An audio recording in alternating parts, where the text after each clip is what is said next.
Pokračujeme, toto je druhé video z 10-dielnej série Umenie úspešného predaja. V prvom videu sme hovorili o viere a o tom, že bez nej predaj nefunguje.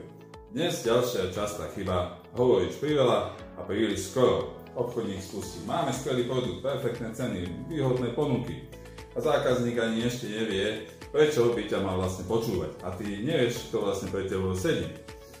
A toto nie je už potom predaj, to je v podstate monológ náslepo. Najlepší obchodník najprv počúva, pýta sa, zisťuje, je zvedavý, zaujíma sa viac o toho druhého, než o vlastné argumenty.